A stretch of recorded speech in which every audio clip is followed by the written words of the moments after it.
Sen ne yapsın diye yaparak. Her türlü artistliği bilin ama.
Evet, İstanbul var, Ankara, İstanbul ayı. 28 var.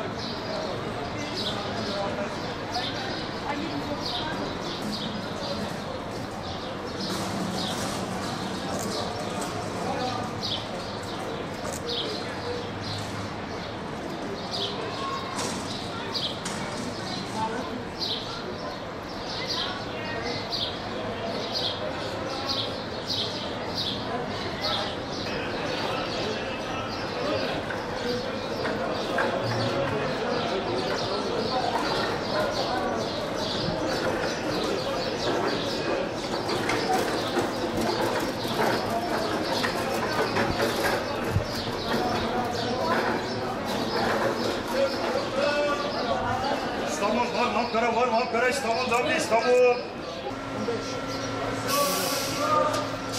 15, nereye gidiyorsun? 15 lira değil bile. Ankara var, Ankara, İstanbul, Zambi, İstanbul. Ankara, İstanbul'a gidenler, İstanbul var, Ankara, İstanbul.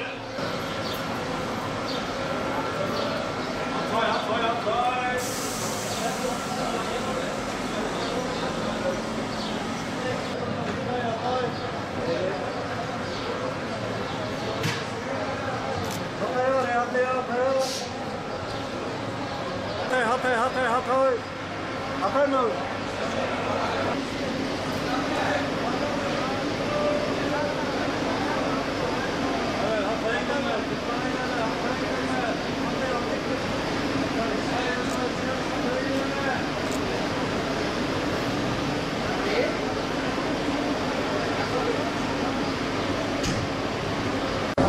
Otogar durumu şu an sakin.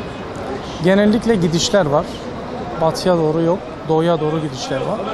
Bayramdan sonra muhtemelen kalabalık olur. Tabii geçen senelere oranla bu sene biraz daha düşüş yaşanıyor. Niye bağlısınız?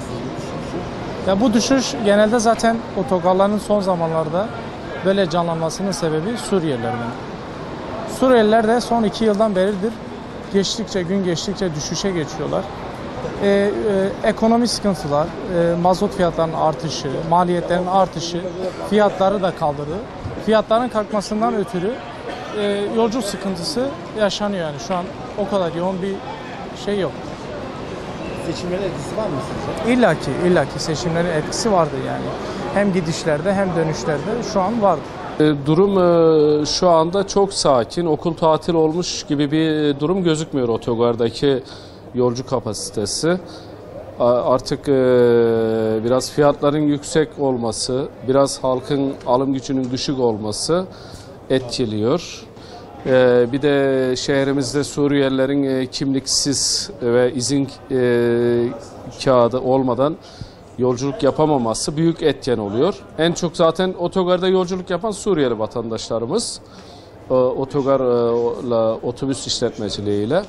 Onların da bu tür sıkıntılar var. Bu sıkıntılar da hiç giderilmediği için zaten kendi insanlarımızda fazla yolculuk yapan pek nadir yani. Herhalde ekonomik sıkıntılardan gündeme gelen bir şey yani. Ama 30 yıldan beri otobüs işletmeciliği yapıyorum. İlk defa böyle bir sakin okul tatili gördüm. Örneğin Mersin arabamız dolu giderdi, yer bulunmazdı. Mersin arabalarımıza 5'er kişi, 7'şer kişi zorla verdik yani yolcuyu. Durum bundan ibaret yani. Seçimlerin etkisi var mı? Pek zannetmiyorum ama yani halkın alım gücünün olmamasına bağlıyoruz yani. Çünkü ekonomik duruma bağlı yani. Yoksa daha seçime var yani. Otobüslerde de yani halkın yani bir yere gidecek bir durumu, zamanı kalmamış yani. Çünkü geçim sıkıntısından dolayı. Onun için yani otogarların durumu vahim yani. Çünkü mazot çok pahalı yani. Çok yüksek. Otobüsler boş gidiyor. Ha şimdi 3-5 gün dolu gelir ama gider gelir hiç para getiremez yani. Bayram öncesi batıdan gelişler olur. Gidişler olmaz.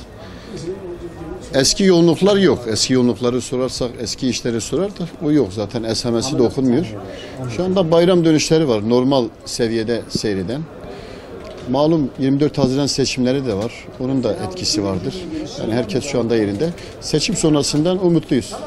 Yani beklediğimiz inşallah o yolcu potansiyeline ulaşırız. O yolcu şeyine ulaşırız. O zaman şu an seçimden Durgun. bayram Yani hem seçim hem de bayram öncesi gidişler olmuyor yani. Dönüşler olur daha ekseriyet. Bayram sonrası bir de seçim de araya girdi. Yani hem bayram hem seçim sonrası ancak gidişler başlar. Maliyetler yükseldi. Çok yükseldi.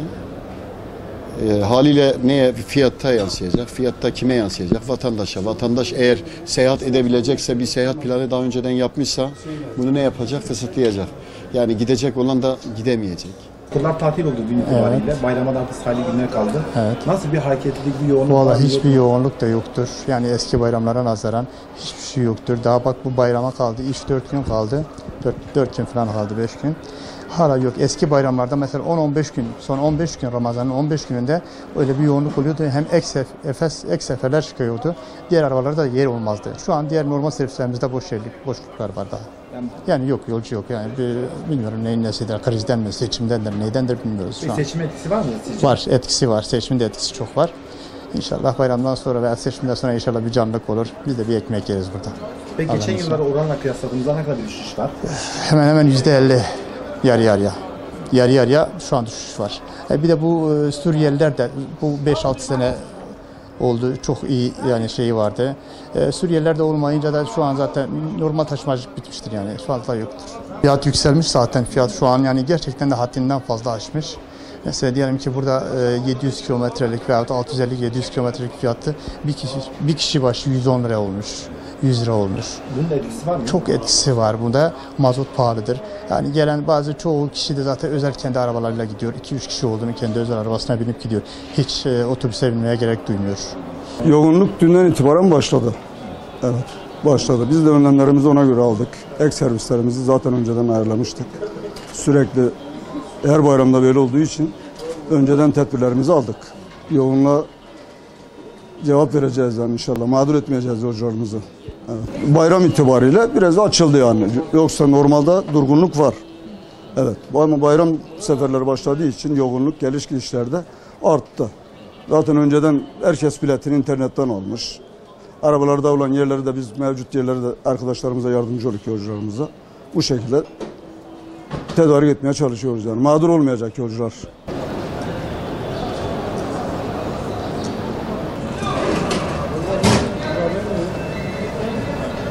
Alo.